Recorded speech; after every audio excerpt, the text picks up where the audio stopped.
Hi guys, so I was trying to get enrolled in the Google AdMob and it was rejected multiple times because it always said you already have an existing Google account.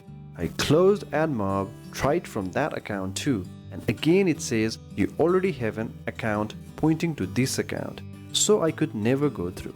You can see I was trying since December of 2025. But only on March 2026, it has been finally approved, as you can see it. So what actually worked? There were two Adsense accounts on my name and other on my brother's name. So I went to my brother's Adsense account.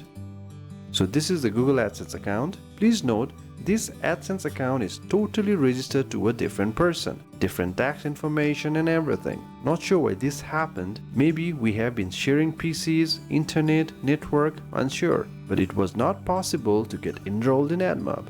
So after receiving a final payment, we decided to close one of the Google Adsense account. For that, go to Accounts, Settings, Account Information, and then I close this account.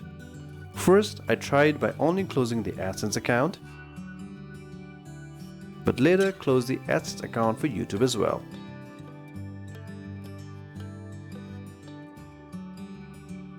So the account was totally closed. And just to be on the safe side, I added the same email as a user after applying to the Google AdMob. Then after certain hours, Google finally approved my AdMob account. Now we will have to apply for Adsense account for my brother from completely different email ID.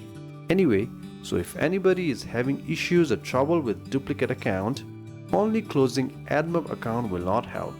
You will have to completely delete another Adsense account, doesn't matter even if it is on another person's name. We tried everything from emailing to support to forums and whatnot. And if you have little payment, closing Adsense account can take up to 90 days. We really hope this video helped. Thank you very much.